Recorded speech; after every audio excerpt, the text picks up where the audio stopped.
نايا فان. قبل أن نبدأ الفيديو، لا تنسى الاشتراك في القناة وتفعيل الجرس ليصلكم كل جديد. مسلسل العبقري الحلقة الثالثة. الإعلان الثاني.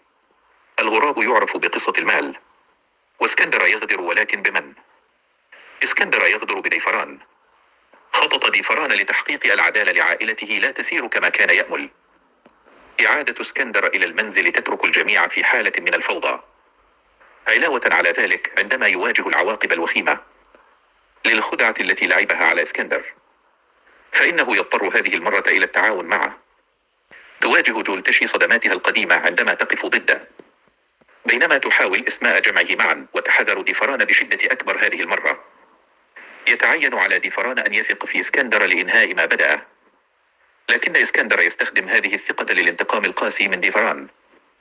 تنتظرنا حلقة درامية وثارة من العيار الثقيل.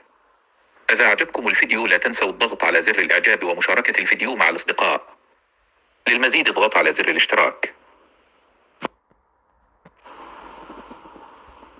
قبل أن نبدأ الفيديو، لا تنسى الاشتراك في القناة